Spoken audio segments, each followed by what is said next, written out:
Hi guys! Nagkagod mi og butong para gawin ng salad. Ayan siya.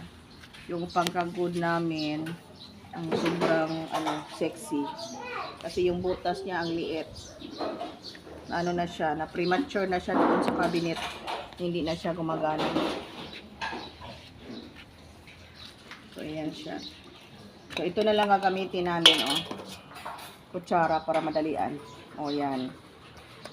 Hati-hatiin na lang natin para hindi siya masyadong malaki.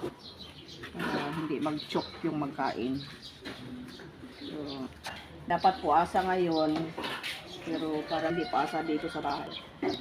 Kasi instead dito, magkain pa kami ng, magawa pa kami ng